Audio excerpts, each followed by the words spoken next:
Hi guys, मैं हूं आकाश और आज हम जानने वाले हैं कि आखिर YouTube इंडिया में इतनी कंट्रोवर्सीज क्यों होती हैं। और आज अब अर्थ खत्म होने की कैसी थ्योरी जानने वाले हैं जिसे सुन आप भी वॉशरूम जरूर भागेंगे। साथ ही साथ क्या कभी आपने ये सोचा है कि आखिर चाइना में लोग खड़े खड़े क्यों गिर रहे हैं? अरे मजाक नहीं, कुछ ज्यादा ही गिर रहे हैं। तो गाइस, मुनावर भाई की तरह चारों ही तरफ अपने हाथों को फैलाते हुए चलिए शुरू करते हैं आज के इस अध्याय को। गाइस, अगर आपको स्कूटर से चांद तक पहुंचना है तो don't worry, Indian TV shows वालों ने इसकी जुगाड़ निकाल रखी है। लेकिन बाई चांस अगर आपके कीड़े बड़े हैं और आपको अपनी आत्मा को चांद तक पहुंचाना है तो उसके लिए आपको अमेरिकन टीवी शोज वालों की मदद लेनी होगी। असल में इन दिनों यूएस में एक रियलिटी टीवी शो बहुत बड़े स्केल पर फेमस हो रहा है, क्योंकि इस रियलिटी टीवी शो में एक इंसान की एक्सट्रीम लेवल तक की कैपेसिटी को चेक किया जाता है। और इस बात का अंदाजा आप सिर्फ इसी चीज से लगा सकते हैं कि प्रेजेंट डेट में इस टीवी शो के हर एक कंटेस्टेंट को कुछ इस तरीके से एक केस के अंदर बंद करके उसके ऊपर एक स्पेशल मटेरियल के कर्टेन को डाल दिया जाता है, जिसके बाद वो कर्टेन कुछ इस तरीके से उनके आसपास की हवा को सक करके उन्हें एक तरीके से वैक्यूम में पुश कर देता है। आप दिमाग की होश उड़ा देने वाली बात यह है दोस्तों कि ऐसा करने से कुछ टाइम पीरियड के लिए आपकी आत्मा का परमात्मा से मिलन तक हो जाता है। लेकिन फिर भी यूएस में यह चीज ऑन एयर की जाती है। हालांकि जीतने वाले को प्राइज मनी भी करोड़ों में दी जाती है, लेकिन वो बात अलग है कि जीतने वाला जिंदा तो बचे। गाइस, इंडिया में हर दिन 2 से 3 पेट्रोल पंप को सिर्फ और सिर्फ पेट्रोल चोरी करने की वजह से बंद किया जाता है, जबकि हम हमारी कंट्री को काफी ज्यादा एडवांस कहते हैं। लेकिन वही बात अगर अफ्रीका की जाए तो अफ्रीका में 1 रुपए तक की भी पेट्रोल चोरी नहीं हो सकती, और वो तो इतने ज्यादा एडवांस भी नहीं है। तो ये हो कैसे रहा है? असल में गाइस, अफ्रीका में पारित किए गए एक लॉ के अनुसार वहां पर मौजूद किसी भी पेट्रोल पंप से पेट्रोल को मशीन से सीधा आपकी गाड़ी की टंकी के अंदर नहीं डाला जा सकता, क्योंकि मशीन और आपकी गाड़ी की टंकी के बीच वहां पर कुछ इस तरीके से एक ट्रांसपेरेंट बीकर को लगाया जाता है। अब आपको जितना भी पेट्रोल चाहिए, पहले उस पेट्रोल को इस बीकर के अंदर फिल किया जाता है, ताकि आप ये देख सके कि वो पेट्रोल की क्वांटिटी पूरे तरीके से सही है। और इसके बाद इस ट्रांसपेरेंट बीकर के थ्रू आपकी गाड़ी के पेट्रोल टैंक को भर दिया जाता है। एंड ऑनेस्टली सिर्फ इसी बेसिक चीज के दम पर अफ्रीका के अंदर 1 रुपए तक की भी पेट्रोल चोरी नहीं होती। वैसे आपको क्या लगता है, क्या इस सिंपल से कॉन्सेप्ट को इंडिया में भी लाना चाहिए? जरा नीचे कीबोर्ड ठोक कर अपने आकाश भाई को कमेंट में बताइएगा जरूर, क्योंकि अब तो हर एक के कमेंट को मैं पर्सनली पढ़ता भी हूं। गाइस, जहां एक तरफ हमारी कंट्री के लड़के 30 साल की उम्र में जाकर ढेर हो जाते हैं, तो वहीं बात अगर जापान की जाए तो जापान में तो 110 या फिर 120 साल के बुजुर्ग भी आपको वेट लिफ्ट करते हुए या फिर टैक्सी चलाते हुए नजर आते हैं। तो फिर आखिर ऐसे में यह सवाल तो जरूर खड़ा होता है कि हमारे लड़के 30 साल की उम्र में, जबकि जापान के लोग 130 साल की उम्र में जाकर ढेर कैसे होते हैं? इतना बड़ा डिफरेंस कैसे आ गया? असल में गाइस, बहुत ही कम लोगों को ये मालूम होगा, लेकिन जापान में 3 बेसिक गोल्डन रूल्स को पिछले कई सौ सालों से लोगों के द्वारा फॉलो किया जाता है। नंबर 1, हर एक जापानीज दिन में एक बार सिर्फ और सिर्फ बॉइल्ड वेजिटेबल वाले फूड को ही कंज्यूम करता है, और उस फूड में ना ही ऑयल होता है, ना ही मसाले और ना ही फैटी थिंग्स। नंबर 2, जापान में पिछले कई सौ सालों से इस नियम को पारित किया गया है कि हर एक जापानीज को दिन में 1 घंटा एक्सरसाइज करना कंपलसरी है, और इसके लिए वहां पर जगह जगह free of cost fitness hubs को भी खोला जाता है, जहां पर फ्री ऑफ कॉस्ट ट्रेनर आकर आपको फिट होने की एडवाइस देते हैं। तो वही नंबर 3 रूल है अपने पेट को सिर्फ और सिर्फ 60% तक भरना। असल में जापानीज परंपरा के अनुसार अगर आप हर बार ही खाने को पूरा ही पेट भरकर खाते हैं तो इससे नेगेटिविटी आपकी तरफ अट्रैक्ट होती है, और इसलिए भी सभी जापानीज हमेशा सिर्फ उतने ही फूड को कंज्यूम करते हैं जितने में कि उनका आधा या फिर आधे से थोड़ा सा ज्यादा पेट भरता है। अब इन तीनों ही चीजों से होता कुछ ऐसा है कि ये तीनों ही चीजें आपके डीएनए के जो क्रोमोसोम की टिप पर टेलोमेरे होता है उनको काफी जल्दी खत्म कर देती है, जिसके चलते हुए इन चीज न सिर्फ आपको काफी ज्यादा स्ट्रॉन्ग बनाती है बल्कि आपकी एजिंग को भी काफी ज्यादा स्लो कर देती है। तो वहीं इससे उलट हमारा इंडियन यूथ पूरे दिन में क्या क्या करता है, भाई मेरा मुंह ना ही खुलवाओ तो ही ज्यादा बेहतर है। गाइस, बचपन से ही हमें यह बताया जाता है कि एक बादाम को खाने का सही तरीका यह है कि उसको कुछ घंटे पानी में भिगोकर रख देना चाहिए, क्योंकि अगर आप ऐसे ही बादाम को कंज्यूम करेंगे तो क्योंकि वो हमारी बॉडी के लिए काफी ज्यादा गर्म होता है, तो ये चीज हमारे चांद जैसे मुखड़े पर पिंपल दे सकती है। चांद जैसा मुखड़ा? मेरी बात हो रही है क्या? बेटा, चांद जैसा मुखड़ा बोला, सांड जैसा नहीं। असल में गाइस, इसके पीछे का सवाल आपकी ब्यूटी का नहीं बल्कि जिंदगी और मौत का होता है। असल में आमंड में बहुत बड़ी क्वांटिटी में एमेग्डेलिन केमिकल पाया जाता है, जो कि हमारी बॉडी के लिए बिल्कुल भी सही नहीं होता, और ये वो सबसे बड़ा रीजन है जिसके चलते हुए हमें कभी भी कच्चे बादामों को नहीं खाने दिया जाता, क्योंकि उनमें ये केमिकल बहुत बड़ी क्वांटिटी में मौजूद होता है, जो कि हमारा इस दुनिया से टाटा बाय बाय कराने के लिए काफी है। और यही वो कारण है जिसके चलते हुए अगर आप डेली बेसिस पर बहुत बड़ी क्वांटिटी में आमंड्स को कंज्यूम करते हैं तो हमारी बॉडी का आधा टाइम तो इन आमंड्स में मौजूद इस एमेग्डेलिन को हमारी बॉडी को हार्म पहुंचाने से रोकने में ही चला जाता है। एंड इवन ये सिनेरियो कभी कभी तो इतना ज्यादा वर्स्ट हो जाता है कि सिर्फ आमंड की वजह से ही एक आत्मा का परमात्मा से कुछ समय के लिए मिलन तक हो जाता है। लेकिन वहीं अगर आप आमंड को कुछ घंटों तक पानी में डुबो कर रख देते हैं तो ये टॉक्सिन पानी में न्यूट्रलाइज होकर आमंड्स को छोड़ देता है। और इस केस में वो आमंड ना सिर्फ हमारी हेल्थ के लिए काफी ज्यादा अच्छा होता है बल्कि उससे हमारी बॉडी न्यूट्रिशंस को भी काफी अच्छे तरीके से एब्जॉर्ब कर पाती है। तो नेक्स्ट टाइम अगर फिर से आपको कोई घिसी पिटी ये थ्योरी दे कि आमंड खाने से हमें पिंपल हो जाते हैं और हमें ज्यादा नहीं खाना चाहिए तो उसे जेन्युइन थ्योरी जरूर बताइएगा। गाइस, क्या आपको पता है कि हमारे देश के सबसे पॉपुलर स्पोर्ट्स यानी कि क्रिकेट में स्टंप्स के रूप में साक्षात रणवीर सिंह की एंट्री हो चुकी है। असल में अभी हाल ही में ऑस्ट्रेलिया में चल रही एक सीरीज में दुनिया के सबसे पहले कलर चेंजिंग स्टंप्स को इंट्रोड्यूस किया गया है, जो कि मैच के हर एक ट्विस्ट पर गिरगिट और यहां तक कि हम इंसानों से भी तेज स्पीड से अपने रंगों को बदल सकते हैं। असल में इन्हें कुछ इस तरीके से डेवलप किया गया है कि ये boundary, six, no ball, free hit, इन सभी मैचेस में ट्विस्ट आने पर अलग अलग कलर से अपने आप को रिप्रेजेंट करके पूरे ही मैच को एक अलग ही लेवल पर ले जाते हैं। हालांकि अब ये स्टंप्स हमें आईपीएल में देखने को मिलेंगे या फिर नहीं ये तो कोई भी नहीं जानता है, लेकिन फॉर श्योर अगर ये स्टंप्स क्रिकेट ग्राउंड में एंट्री ले लेते हैं तो काफी हद तक ये एम्पायर को बेरोजगार तो जरूर कर देंगे। गाइस, नॉर्मली हर एक कंट्री अपने यहाँ ज्यादा से ज्यादा रेलवे लाइंस को बिछाकर अपने रेलवे नेटवर्क को और ज्यादा स्ट्रॉन्ग करती है, लेकिन वही बात अगर जर्मनी की जाए तो अभी जानकर दंग रह जाएंगे। लेकिन एक टाइम पर जर्मनी ने अपनी अच्छी खासी रेलवे लाइंस को खुद से ही उखाड़ कर फेंक दिया था। पर क्यों? असल में वर्ल्ड वॉर फर्स्ट और वर्ल्ड वॉर सेकंड के बीच जर्मनी में ये अफवाह बहुत बड़े स्केल पर फैल गई थी कि उनके देश में एक घोस्ट ट्रेन चलती है जिसमें लोगों को ये लगता था कि उस ट्रेन में अलग अलग चुड़ैल, आत्मा और मरे हुए सैनिकों की सोल बैठकर एक शहर से दूसरे शहर ट्रैवल करती है और वो हर नए शहर में पहुंचने के बाद लोगों को वहां पर श्राप में बांध देती है। अबे आत्मा भी बड़ी मंद बुद्धि है भैया जो ट्रेन से ही चल रही है। अब दिमाग हिला देने वाली बात ये है दोस्तों कि ये भ्रम जर्मनी में उस समय इतने बड़े स्केल पर फैल गया था कि गवर्नमेंट को ना चाहते हुए भी अपने यहाँ पर बिछी हुई सभी रेलवे लाइंस को कुछ इस तरीके से डिवाइस की हेल्प से उखाड़ना पड़ा था। वो तो गाइस शुक्र है कि हमारी गवर्नमेंट थोड़ी सी सेंसिबल है, वरना जब इंडिया में चोटी काटने वाली चुड़ैल आई थी तो भाई हम सबको तो गंजाई कर दिया जाता। तो गाइस अब बात करते हैं एक गिरी हुई कंट्री आई मीन चाइना की। असल में गाइस अभी जंग दंग रह जाएंगे, लेकिन प्रेजेंट डेट में चाइनीज बहुत बड़े स्केल में कुछ इस तरीके से अपने आप ही गिर रहे हैं और ऐसी एक दो नहीं बल्कि बहुत सी वीडियोस आपको सोशल मीडिया पर भर भर के देखने को मिलेंगे। तो फिर आगे ऐसे में ये सवाल तो जरूर खड़ा होता है कि आजकल चाइनीज खुद का ही मोए मोए कर ही क्यों रहे हैं। असल में गाइस इसके पीछे का रीजन कुछ और नहीं बल्कि चाइनीज गवर्नमेंट की ही एक बेवकूफी है। असल में आज से कुछ समय पहले चाइना ने अपने यहाँ सिविल लॉ ऑफ चाइना नाम के एक एक्ट को पारित किया, जिसके आर्टिकल 119 में उन्होंने साफ तौर से ये लिखा कि अगर कोई भी इंसान किसी दूसरे इंसान को इंजर्ड करता है तो उस केस में इंजर्ड करने वाले इंसान को ना सिर्फ विक्टिम के इलाज के लिए पैसे देने होंगे बल्कि उसको एक बहुत बड़ा अमाउंट एज अ पेनल्टी भी देना होगा। अब उससे भी ज्यादा इसी बात यह है दोस्तों कि इस एक्ट में यह भी लिखा गया कि इन तरीके की इंसिडेंट की इन्वेस्टिगेशन चाइनीज पुलिस को महज 20 दिन के अंदर ही पूरी करनी होगी और इसलिए चाइना में इन तरीके की केसेस को बहुत रैपिड पेस पर सॉल्व किया जाता है। अब उससे भी ज्यादा इंटरेस्टिंग बात यह है दोस्तों कि अब इसी चीज का फायदा उठाते हुए बहुत से चाइनीज सड़कों पर आपसे टच होकर खुद को ही जानबूझकर गिरा लेते हैं, जिसके बाद वो कोर्ट में जाकर ये प्रूव कर देते हैं कि आपने उन्हें जानबूझकर इंजर्ड किया है। लेकिन इसी एक्ट में एक लूप होल ऐसा भी है कि अगर इंजर्ड करने वाला इंसान खुद भी इंजर्ड हो जाता है तो उस केसेस में ना ही आपको कोई पेनल्टी देनी है और ना ही इंजर्ड होने या करने वाले इंसान को किसी भी प्रकार का कोई भी रकम। और इसलिए प्रेजेंट डेट में चाइना में ना चाहते हुए भी अच्छे खासे इंसानों को कुछ इस तरीके से अपने आप को गिराना पड़ता है, कतई गिरे हुए इंसान। और यही वो सबसे बड़ा कारण है जिसके चलते हुए प्रेजेंट डेट में आपको सोशल मीडिया पर इन तरीके की अजीब सी वीडियोस भर भर के देखने को जरूर मिलेंगी। गाइस, क्या फ्री का पनीर आपको आपकी गर्लफ्रेंड से भी ज्यादा प्यारा है? हाँ। क्या फ्री का पनीर खाने के लिए आप किसी भी हद तक जा सकते हैं? हाँ भाई हाँ। लेकिन सावधान, क्योंकि सिर्फ एक फ्री का पनीर ही आपको पूरी ही जिंदगी फ्री की जेल की हवा तक खिला सकता है।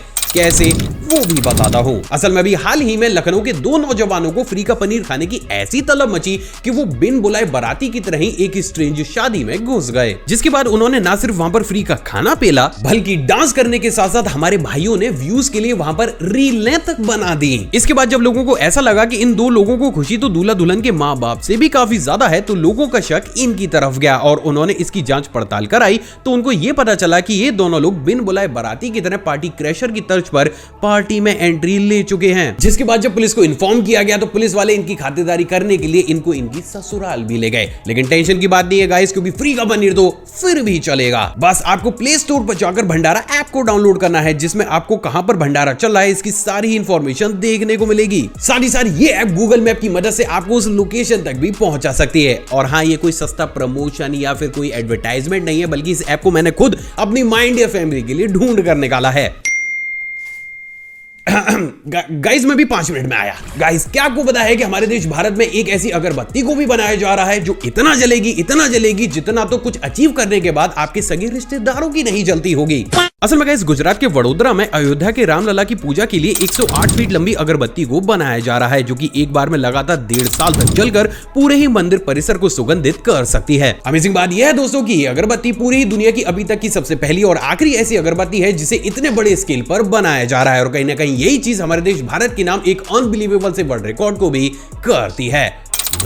गाइस जब भी हम किसी भी बर्फ भरे इलाके में जाते हैं तो हम हमारे स्वैग को झाड़ने के लिए जमीन पर गिरी हुई बर्फ के गोले बनाकर या तो दूसरों की टांटों को चमका देते हैं या फिर उन्हें खाने लगते हैं। और यहां तक कि हमारे पीयूषी के भाई ने भी ये किया था, जिसके बाद पता नहीं क्यों नन्हे मुन्ने बच्चे इस बर्फ को ऐसा खा रहे हैं जैसे मानो कोई फीकी बर्फ नहीं बल्कि आइसक्रीम हो। लेकिन क्या आपको पता है कि आपको ऐसा बिल्कुल भी नहीं करना चाहिए। दोस्तों आपकी स्क्रीन पर आपको जो वीडियो क्लिप दिख रही है वो एक स्नो की माइक्रोस्कोपिक वीडियो है, जिसमें बेहद साफ तौर से ये देख सकते हैं कि कैसे सफेदी की चमकार इस बर्फ के अंदर कितनी बड़ी क्वांटिटी में बैक्टीरिया मौजूद होते हैं। हालांकि इनका लाइफ स्पैन ज्यादा नहीं होता है, लेकिन इनकी क्वांटिटी उस बर्फ में इतनी ज्यादा होती है कि अगर आप इन तरीके की बर्फ को काफी बड़े स्केल पर कंज्यूम करते हैं तो आपका बीमार होना 100% तय है, और गला खराब होगा सो अलग। तो भूलकर भी इस चीज को ना ही करें। गाइस अगर किसी भी इंसान की कोई भी आंख फड़कने लगती है तो एक तरीके से उसकी पूरी जिंदगी ही फड़फड़ा जाती है, क्योंकि इस केस में माना यह जाता है कि या तो आपके साथ कुछ अच्छा होगा या फिर काफी ज्यादा बुरा। जस्ट एन एग्जांपल, अगर एक मेल की राइट आई फड़कती है तो यह माना जाता है कि उसके साथ काफी ज्यादा अच्छा होगा, जबकि इसी केस में अगर किसी गर्ल की राइट आई फड़कती है तो यह माना जाता है कि उसके साथ काफी ज्यादा बुरा। लेकिन क्या कभी आपने यह सोचा है कि आखिर इस फड़फड़ाऊ काम का ओरिजिन कब और कैसे हुआ? असल में गाइस इसके पीछे भी एक साइंटिफिक रीजन मौजूद है। असल में गाइस ये देखा गया है कि जो मेल होते हैं उनके ब्रेन का लेफ्ट हेमिस्फीयर काफी ज्यादा एक्टिव होता है, जो कि बेसिकली हमारी राइट हैंड साइड वाली बॉडी को अच्छे तरीके से ऑपरेट करता है। अब बहुत सी स्टडीज ये बात प्रूव कर चुकी है कि आंखों का फड़कना, जिसको कि मेडिकल लाइन में मायोकीमिया के नाम से जाना जाता है, बेसिकली एक तरीके का सिग्नल होता है जिसके थ्रू आपकी बॉडी आपकी कंडीशन को आपको ही बताती है। फॉर एन एग्जांपल, अगर एक मेल की लेफ्ट आई फड़कती है तो इसका यह मतलब होता है कि आपकी बॉडी स्ट्रेस, डिप्रेशन, एंजाइटी या डिहाइड्रेशन से जूझ रही है, जबकि राइट आई ब्लिंक करने का मतलब यह होता है कि आपका ब्रेन जो भी उसको डैमेज हुआ है उसको रिपेयर कर रहा है। और यही सेम चीज बस अपोजिट साइड में लड़कियों के लिए होती है, क्योंकि उनका राइट हेमिस्फीयर उनकी बॉडी को ज्यादा अच्छे तरीके से हैंडल करता है। तो इन शॉर्ट अगर मेडिकल टर्म में भी देखा जाए तब भी एक मेल का राइट आई का ब्लिंक करना अपने ब्रेन को रिपेयर करना या फिर अच्छी चीज का सिम्टम होता है, जबकि लेफ्ट साइड बॉडी प्रॉब्लम्स को दिखाती है। और कहीं ना कहीं ये चीज हमें सोचने को मजबूर करती है कि आज से कई सौ साल पहले जब मेडिकल लाइन भी इतनी ज्यादा एडवांस नहीं थी, तब कैसे हमारे इंडियन कल्चर ने इस चीज को ढूंढ कर निकाला था। सच में गाइस हमारा इंडियन कल्चर अपने आप में ऑसम है। दोस्तों हम सभी को ये लगता है कि हमारी पृथ्वी का अंत सूरज के बुझ जाने, उल्कापिंड के गिर जाने, ज्वालामुखी के फट जाने या फिर ग्लोबल वार्मिंग की वजह से होगा। लेकिन क्या आपको पता है कि हमारी पृथ्वी का अंत किसी और चीज से नहीं बल्कि जी हां इसी से होगा। पहला ऐसा मैं नहीं बल्कि यूके के रिसर्चर्स बोल रहे हैं। असल में भी हाल ही में UK centre of ecology and hydrology के प्रोफेसर डॉक्टर निकोलस के द्वारा की गई एक स्टडी से बात पूरी तरीके से साफ हो चुकी है कि क्योंकि हम इंसानों का खान पान बहुत तेजी के साथ बिगड़ता हुआ चला जा रहा है, तो ये हम एटमॉस्फेयर में बहुत बड़े स्केल पर फाट और डकार को रिलीज कर रहे हैं, जिसके चलते हुए अर्थ के एटमॉस्फेयर में मीथेन और नाइट्रस ऑक्साइड की मात्रा बहुत तेजी के साथ बढ़ती हुई चली जा रही है। और अगर ऐसा लगातार 200 सालों तक होता हुआ चला गया तो इससे ना सिर्फ ग्लोबल वार्मिंग बढ़ जाएगी बल्कि हमारे अर्थ का एटमॉस्फेयर सांस लेने के लायक तक नहीं रहेगा। अरे बदबू जो हो जाएगी इतनी। हालांकि इस रिसर्च में कितना ज्यादा दम है ये तो आगे आने वाला वक्त ही बताएगा, लेकिन नो डाउट ये रिसर्च अपने आप में कुछ ज्यादा ही लाजवाब जरूर है। अबे अर्थ का तो पता नहीं, लेकिन हाँ तुम लोग इस स्टूडियो को सांस लेने लायक बिल्कुल नहीं छोड़ोगे। तो गाइस ये वाली स्टोरी निकल कर आ रही है हम सबके प्यारे हमारे प्यारे लकड़ बग्गा भैया की ससुराल यानी कि नॉर्थ कोरिया से। असल में एक कंट्री में किस इंसान को मोटा रहना है या फिर किस इंसान को फिट होना है, इसकी कमान खुद उसी के हाथ में होती है। लेकिन वही बात अगर हमारे भैया जी की कंट्री की जाए तो वहां की गवर्नमेंट तो हर एक इंसान को जोर जबरदस्ती पतला ही कर रही है। मतलब भाई तुम पतले हो गए तो क्या पूरी दुनिया पतला कर दोगे? असल में नॉर्थ कोरिया में ऑफिशियली ये अनाउंस कर दिया गया है कि वहां पर हर एक इंसान को दिन में एक बार वहां की गवर्नमेंट के द्वारा बनाई गई लो कैलोरी बियर पीनी पड़ेगी। अब ऐसा अजीब सा काम वहां पर क्यों किया गया है जरा इससे सुनिए। असल में प्रेजेंट डेट में नॉर्थ कोरिया में फसलें और फूड रिसोर्स बहुत तेजी के साथ गिरते हुए चले जा रहे हैं, जिसके चलते हुए आगे आने वाले सिर्फ 10 ही सालों में ये देश भुखमरी की कगार पर आ जाएगा। जिसके चलते हुए हमारे प्यारे किम जोंग उन भैया को ऐसा लगता है कि अगर कोई इंसान मोटा होगा तो वो ज्यादा बड़े स्केल पर फूड को खाएगा, और इसलिए वहां की की गवर्नमेंट हर एक इंसान को बियर पिला पिलाकर पतला करने के पीछे पड़ी हुई है। मतलब भाई जिम और वर्कआउट का कोई कॉन्सेप्ट समझाओ इस इंसान को, क्या सबको बेवड़ा बना रहा है ये? तो गाइस ये इंफॉर्मेशन निकल कर आ रही है हमारी कंट्री इंडिया के बारे में। असल में भी हाल ही में भारत ने एक ऐसी टेक्नोलॉजी को भी डेवलप कर लिया है जिससे एक सिंगल मिसाइल यूनिट से दागी गई 4 मिसाइल 4 अलग अलग टारगेट को एक ही साथ खत्म कर सकती हैं। इंटरेस्टिंग बात यह है दोस्तों कि इंडिया वर्ल्ड की अब सबसे पहली ऐसी कंट्री बन चुकी है जो कि इतनी ज्यादा एडवांस टेक्नोलॉजी को डेवलप कर पाई है। सच में दमदार। आखिर यूट्यूब इंडिया में इतनी ज्यादा कंट्रोवर्सीज क्यों होती हैं? गाइस चाहे बलून से अपने डॉग को बांधकर उड़ाना हो, या फिर ये कहना कि एक पर्टिकुलर जगह ही मेरी वजह से जानी जाती हो, या फिर पब्लिक ओपिनियन से अलग हटकर किसी अलग तरीके की वीडियो को बना देना हो, या फिर एक मोटिवेशनल स्पीकर के द्वारा एक बिजनेसमैन को एक्सपोज किया जाना हो, कंट्रोवर्सी आपको यूट्यूब इंडिया पर भर भर कर देखने को मिलेगी। तो फिर आखिर ऐसे में यह सवाल तो जरूर खड़ा होता है कि जब एक क्रिएटर प्लेटफॉर्म पर सिर्फ और सिर्फ वीडियो को ही क्रिएट करने आता है तो क्यों आखिर उसे एक टाइम के बाद या तो कंट्रोवर्सीज क्रिएट करनी पड़ती हैं, या फिर क्यों उसे इन चीजों का सामना करना पड़ता है? चलिए आज इसे स्टेप बाय स्टेप समझने की कोशिश करते हैं। असल में गाइस ये चीज अलग अलग सेक्शंस में डिवाइड होती है। बात अगर सबसे पहले सेक्शन की जाए तो इसमें एक कंटेंट क्रिएटर कभी भी जानबूझकर किसी भी कंट्रोवर्सी को क्रिएट नहीं करता, बल्कि उसको देखने वाले लोग इंटेंशनली एक कंट्रोवर्सी को क्रिएट कर देते हैं। अब ऐसा क्यों होता है वो बताता हूं। जस्ट सपोज कि एक बहुत बड़ा कंटेंट क्रिएटर है और काफी लंबे समय से कोई इंसान उसे देखता हुआ चला आ रहा है, और एक दिन उस इंसान को ऐसा लगता है कि उसका खुद का यूट्यूब चैनल इंप्रूव नहीं कर रहा है। तो फिर आखिर में वो ये सोचता है कि क्यों ना इस कंटेंट क्रिएटर का मैं नाम लूं, इसके नाम की धज्जियां उड़ा दूं, इसको फेक एक्सपोज करूं, और ये चीज लगातार काफी लंबे समय तक अगर चलती हुई चली जाती है तो ये चीज नो डाउट उस बड़े कंटेंट क्रिएटर के भी दिमागी आंखों के सामने तो जरूर आती है। अब बड़े से मेरा मतलब सिर्फ नंबर से है, रेस्पेक्ट सबकी बराबर होती है। तो गाइज अब इस सिचुएशन में अगर उस बड़े कंटेंट क्रिएटर ने इसके ऊपर रिप्लाई कर दिया तो ना चाहते हुए भी जो वो छोटा कंटेंट क्रिएटर है उसको एक झटके में ही पॉपुलैरिटी मिल जाती है। एंड बिंगो यही वो करना चाहता था। और YouTube इंडिया में ऐसा होना काफी ज्यादा कॉमन है, और इसलिए YouTube इंडिया के अंदर आपको हजारों ऐसे चैनल देखने को मिलेंगे जो कि सिर्फ और सिर्फ कंट्रोवर्सीज के दम पर ही व्यूज लाते हैं। तो गाइस अब बात अगर दूसरे सेक्शन की जाए तो इसमें वो कंट्रोवर्शियल चैनल आते हैं जो होते तो अपने आप में काफी ज्यादा बड़े हैं, लेकिन वो अपने चैनल पर एंगेजमेंट को आपके पॉइंट ऑफ व्यू से अपोजिट डायरेक्शन में एक वीडियो को बनाकर जनरेट करते हैं। फॉर एन एग्जांपल, अगर किसी भी एक पर्टिकुलर इवेंट पर मेजॉरिटी ऑफ पीपल की एक ही ओपिनियन है तो वो यूट्यूबर जानबूझकर उससे अपोजिट ओपिनियन वाली वीडियो को अपलोड करता है। अब इससे क्या होता है, जैसे ही इस तरीके की वीडियोस अपलोड होती हैं तो उस ओपिनियन के ऊपर ही राइट विंग और लेफ्ट विंग वाले लोग जनरेट हो जाते हैं, जिसके चलते हुए एक ऑडियंस तो अपने यूट्यूबर को डिफेंड करने के लिए सामने वाले लोगों को भला बुरा कहने लगती है, तो वहीं दूसरी ऑडियंस उस यूट्यूबर को डिफेम करने के लिए किसी भी हद तक चली जाती है। एंड बिंगो इससे बढ़ता है चैनल का एंगेजमेंट, लाइक रेशियो और सर्च वॉल्यूम, एंड देखते ही देखते वो चैनल अपने आप में काफी ज्यादा पॉपुलर हो जाता है। तो वहीं दोस्तों अब बात अगर अगले सेक्शन की जाए तो ये सेक्शन थोड़ा सा खतरनाक होता है, क्योंकि इस सेक्शन में दो अच्छे खासे यूट्यूबर जो कि अपना काम कर रहे होते हैं, लेकिन एक पॉइंट पर जब आकर उन्हें यह लगता है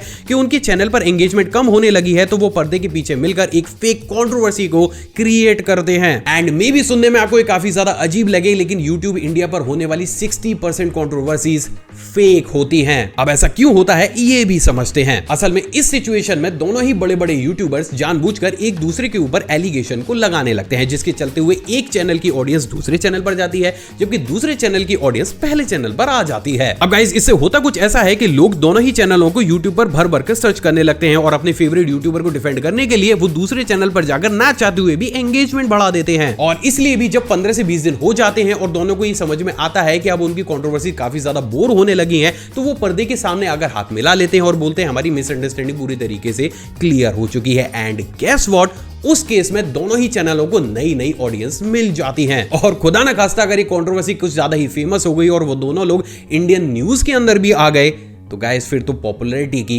बरसात होती है। तो फिर गाइस आखिर ऐसे में ये सवाल तो जरूर खड़ा होता है कि आखिर फिर ये चीज सिर्फ इंडिया में ही इतने बड़े स्केल पर हमें देखने को क्यों मिलती है। असल में गाइस आप माने या फिर ना माने, लेकिन हम इंडियंस काफी ज्यादा इमोशनल होते हैं, जिसके चलते हुए हम हमारे फेवरेट पर्सन को डिफेंड करने के लिए किसी भी हद तक जा सकते हैं। फॉर एन एग्जाम्पल, अगर कल को उठकर कोई दूसरा इंसान मुझे ही गलत सलत बोलता है जिसका कोई प्रूफ भी नहीं होता है और आप मुझे काफी लंबे समय से देखते हुए चले आ रहे हैं, तो उस कंडीशन में आप सिर्फ मुझसे मेंटली नहीं जुड़े हैं, आप मुझसे इमोशनली भी जुड़े हैं, जिसके चलते हुए आप मुझे डिफेंड करने के लिए सामने वाले इंसान की एंगेजमेंट को बढ़ा देंगे। लेकिन वही बात अगर फॉरेन कंट्रीज की जाए तो फॉरेनर्स एक दूसरे से इमोशनली इतने ज्यादा अटैच नहीं होते हैं और उस कंडीशन में अगर वहां पर कोई भी कंट्रोवर्सी होती है तो वो उस पर घंटा भी ध्यान नहीं देते। तो वहीं दोस्तों अब बात अगर आखिरी कैटेगरी वाले यूट्यूबर्स की जाए तो इसमें वो यूट्यूबर्स आते हैं जो कि जनरली ना ही कंट्रोवर्सीज को क्रिएट करना चाहते हैं और ना ही वो किसी को हार्म करना चाहते हैं, बल्कि वो हकीकत में सिर्फ अच्छा कंटेंट बनाना चाहते हैं। साथ ही साथ अगर कम्युनिटी में कुछ गलत हो रहा है या उन्हें लगता है कि ये चीज सही नहीं है तो वो इसके लिए भी आवाज उठाते हैं। लेकिन अगेन अगर वो किसी गलत इंसान के अगेंस्ट आवाज को उठाते हैं तो उसकी जो हार्डकोर फैंस है वो ना चाहते हुए भी पहले वाले यूट्यूबर को एक कंट्रोवर्सी के अंदर खींच कर ले आती है और ऐसा भी यूट्यूब इंडिया में अक्सर होता रहता है। अब मैं नाम नहीं लूंगा लेकिन ऑलरेडी आप सब समझते हैं कि कौन हमारे लिए लड़ता है जबकि कौन हमें नुकसान पहुंचा रहा है। तो moral of the story is come समय में अपने आप को पॉपुलर करने या फिर वो लोग जिनको ये लगता है कि उनके कंटेंट में ज्यादा दम नहीं है वो जानबूझकर फेक कंट्रोवर्सीज को क्रिएट करने लगते हैं। और ये वो बेसिक चीजें हैं जिसकी वजह से जनरली यूट्यूब इंडिया के ऊपर कंट्रोवर्सीज होती हैं। हालांकि इसके पीछे और भी बहुत सारी रीजन मौजूद हैं लेकिन वीडियो इतनी ज्यादा लंबी हो जाएगी कि शायद 2 से 3 दिन मुझे उसे समझने में ही लगेंगे और आपको समझाने में लगेंगे। तो गाइज आई होप आप समझ चुके होंगे कि मेरा पॉइंट क्या है। एंड अगेन मेरा किसी के ऊपर भी कोई टारगेट नहीं है, मैं सबकी रेस्पेक्ट करता हूं, ना मुझे कंट्रोवर्सी क्रिएट करनी। मुझे बस आपको ये बताना था कि थोड़ा सा अवेयर होकर वीडियोस को देखा कीजिए क्योंकि ना चाहते हुए भी आप सामने वाले का फालतू का मकसद पूरा करते हैं। आई होप दोस्तों आज का एपिसोड आपको पसंद आया और आपने ऑलरेडी इस वीडियो को लाइक कर दिया होगा। मुझसे इंटरेक्शन को बढ़ाना चाहते हैं, कोई शिकायत हो नीचे कमेंट सेक्शन में कमेंट कीजिएगा। आप चाहें तो मुझे इंस्टाग्राम पर भी फॉलो कर सकते हैं। एक और फ्रेश कमाल एपिसोड में आप सभी से दोबारा मुलाकात होगी दोस्तों। जय हिंद। और हां, जाने से पहले आप इन वीडियोस को भी चेकआउट जरूर कीजिएगा।